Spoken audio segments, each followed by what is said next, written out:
ये रियल है कि हम कितना भी सोच लें कि हाँ, हमें घर के लिए कुछ लेना नहीं है और बहुत ज़्यादा सामान इकट्ठा नहीं करना, बट ये हम होम मेकर्स के लिए पॉसिबल ही नहीं हो पाता। हमें कुछ ना कुछ घर के लिए पसंद आ जाता है, अपने लिए पसंद आ जाता है और हम खरीदारी कर लेते हैं। सो आज मैं आपके साथ कुछ ऑर्गेनाइजेशन टिप्स, कुछ डेकोरेशन या फिर अपने घर को कैसे अच्छे से संभालना है उसके लिए कुछ टिप्स आपके साथ शेयर करने वाली हूँ। आई होप कि आपको ज़रूर पसंद आएंगी। फ़िलहाल वीडियो थोड़े से लेट हो रहे हैं, एक्चुअली मेरा मोबाइल सही नहीं है और बार बार मोबाइल बिगड़ रहा है, तो वीडियोस बनाना डिफ़िकल्ट हो रहा है। और अभी मेरे जो मोबाइल की है वो टच भी चली गई थी। सो ऐसे ही वीडियोस लेट होती जा रही हैं और मेरे पास कैमरा नहीं है, मैं मोबाइल से ही शूट करती हूँ, तो थोड़ा सा प्रॉब्लम आ रही है और वीडियोस लेट हो जाती हैं। सो अभी फ़िलहाल मैंने सारे काम करके, और ये अप्रॉक्स दोपहर का ही टाइम होता है, जैसे कि 9-10 बजे लगभग, दोपहर नहीं मॉर्निंग ही होती है, बट 10-11 बजे तक मेरे काम ख़त्म हो जाते हैं। देन मैं ऊपर आती हूँ या फिर जो एक्स्ट्रा काम होते हैं वो करती हूँ। सो जैसे मैं ऊपर सोती हूँ, बट सुबह से उठते ही नीचे चली जाती हूँ, उस टाइम पे आदित्य सोई रहती है।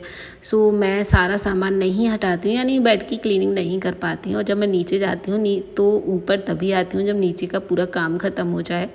एंड लास्ट में मैं ऊपर आऊँगी और जो भी काम पेंडिंग है उनके ऊपर की क्लीनिंग करूँगी। सो मैंने रिसेंटली कुछ चीज़ें परचेज़ की थी लोकल मार्केट से, और मुझे बेडशीट्स लेना लोकल मार्केट से ही पसंद है। और काफ़ी दिन से बेडशीट नहीं ली थी, तो सोचा चलिए कुछ लेते हैं नया सा। इस बार मैंने सोचा था कि कुछ ऐसे प्रिंट लूँगी जो थोड़ा सा हाईलाइटेड होंगे, थोड़ा सा कलरफुल होंगे, क्योंकि मेरा जो घर है वो काफ़ी ऐसे लाइट कलर का हो गया है। और कभी कभी अब मुझे लगता है थोड़ा सा डार्क कलर या फिर थोड़े से ब्राइट कलर यूज़ होने चाहिए। सो मैंने बेडशीट यूज़ की थी, मतलब परचेज़ करी थी। सो एक मेरी पसंद की, एक मेरे हस्बैंड की पसंद की है। और मोस्टली मैं जो बेडशीट लेती हूँ वो डी डेकोर की लेती हूँ। वो काफ़ी स्मूथ कपड़ा होता है, काफ़ी लाइट वेट कपड़ा होता है, इतना अच्छा लगता है बिल्कुल से। सो इस बार मुझे नहीं मिली थी तो मैंने कोई और ब्रांड की ली है, बट ये भी अच्छी है। साइज़ मुझे बड़ा लेना होता है, इसलिए मैं लोकल मार्केट से लेती हूँ, क्योंकि जो ऑनलाइन है वो बड़े साइज़ की होती हैं, बट मुझे इतना आइडिया नहीं होता है कि वो कितने साइज़ की आएंगी। सो मैं लोकल मार्केट से ले आती हूँ, काफ़ी अच्छी मिल जाती हैं। सो ये था, और एक मैं आगे दो और हैं जो मैं आगे दिखाने वाली हूँ। तो इस तरह के प्रिंट मुझे लग रहा था कि हाँ अच्छे होंगे, बट जो मैंने एक दोहर लिया है उसका प्रिंट काफ़ी डिजिटल टाइप का है, काफ़ी प्यारा लग रहा था। सो मैंने इस तरह से ली है। और गर्मियों के मौसम में एसी के साथ ये कंफर्टर काफ़ी यूज़ होते हैं, क्योंकि हम मोटा ब्लैंकेट भी नहीं ओढ़ सकते हैं, चादर में हल्की सी ठंड लगने लगती है रात में एसी में, तो इस तरह के दोहर काफ़ी काम आ जाते हैं। ये दोनों साइड से डाल सकते हैं तो काफ़ी सही भी लगते हैं और बेड को ना एक अच्छा सा लुक भी दे देते हैं। सो मैंने ये वाला दोहर परचेज़ करा था अप्रॉक्स 1600-1700 का। और जो बेडशीट वगैरह यूज़ करते हैं उसको मैं इस तरह से ड्रॉर्स में ही डाल देती हूँ जो नीचे बिछाई हुई हैं। और एक प्रिंट ये है, और दोनों ही राजस्थानी प्रिंट हैं मुझे चाहिए थे, ये मेरे हस्बैंड की पसंद है। सो उन्हें लाइट कलर ही चाहिए था, तो उन्हें वो रूम से मैचिंग का ले लिया। और दो ही ली थी जो मैंने लोकल मार्केट से। एक मैंने मिंत्रा से मंगाई है, वो भी काफ़ी सही लग रही है, बट उसका साइज़ थोड़ा सा छोटा आया था। सो इसमें से आपको कौन सी अच्छी लग रही है वो ज़रूर कमेंट बॉक्स में बताना, और अगर लिंक मुझे मिलेगी तो दे दूँगी। फ़िलहाल लोकल मार्केट से लेते हैं तो उसकी लिंक मुझे नहीं पता रहती है।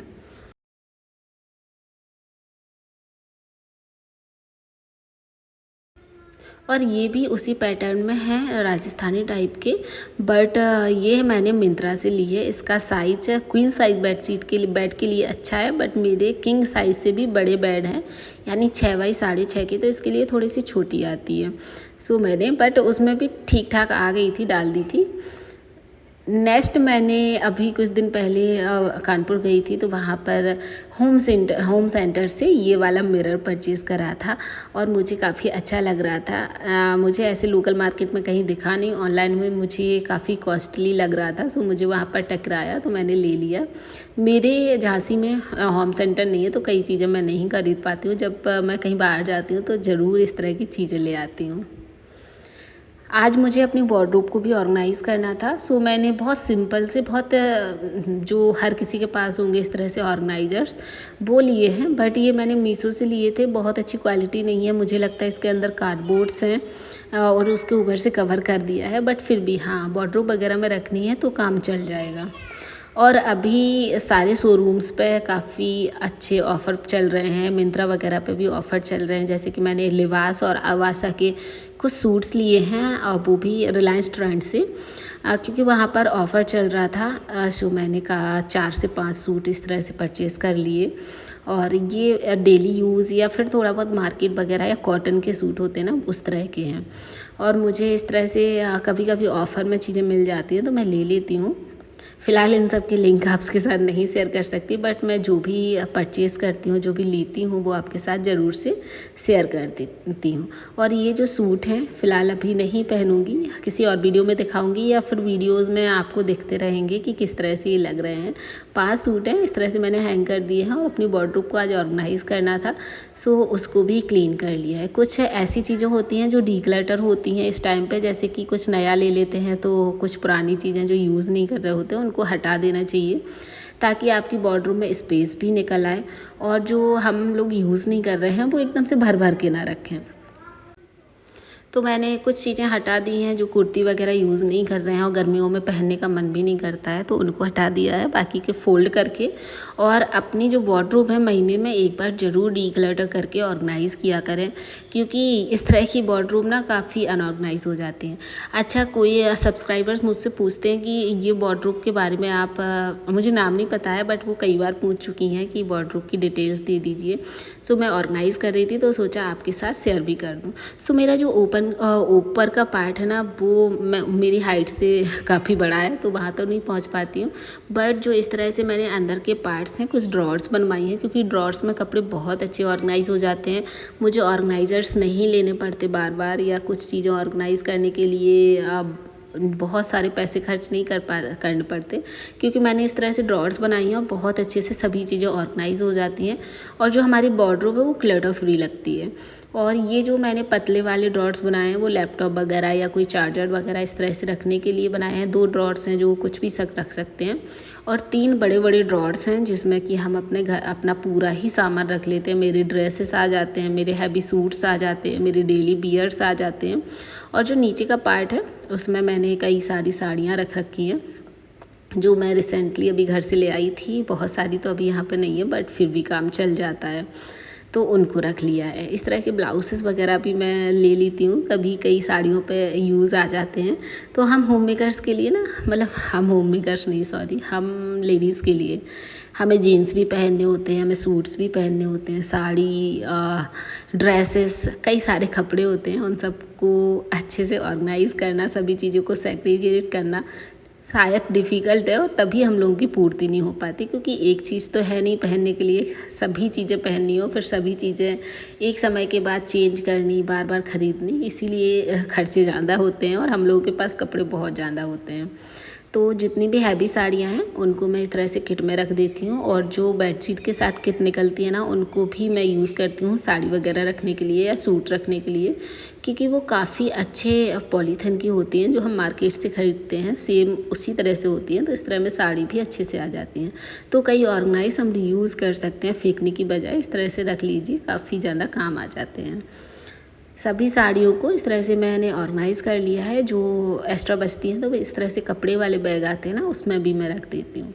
ब्लाउजेस, पेटीकोट, ये सब चीज़ें होती हैं, उनको भी मैं एक साथ रखती हूँ, क्योंकि कभी ऐसा है कि एक जैसे ब्लाउज़ है या एक पेटीकोट है वो कई साड़ियों के साथ चल जाते हैं, तो एक के साथ रखेंगे फिर वो ढूंढने में डिफ़िकल्टी होती है। तो मैं एक साथ रख देती हूँ ताकि मैं कई साड़ियों पे एक चीज़ को पहन सकूँ। और इस तरह से ड्रॉर्स में ना सभी इस तरह से ऑर्गेनाइज़ हो जाती हैं। और सबसे मेनली पता है इनका क्या है कि ये हाइड रहती है चीज़ें, कभी अनऑर्गेनाइज भी हो गई ना तो वो दिखती नहीं है। और वार्डरोब क्योंकि मैंने ग्लास की बनवाई है तो उसमें सभी चीज़ें ऑर्गेनाइज हों तभी अच्छी लगती हैं, क्योंकि अंदर लाइटिंग है और जो बाहर है वो ग्लास लगा हुआ है, तो इसीलिए उसको क्लीन रखना भी ज़रूरी होता है। तो एक जो पार्ट है ना उसमें मैं बैग वगैरह, पर्सेस वगैरह या कुछ भी चूड़ी वगैरह रख लेती हूँ। ऊपर के पार्ट में सारे हैंग रहते हैं, कुछ साड़ियाँ, कुछ सूट्स जो पेयर में होते हैं।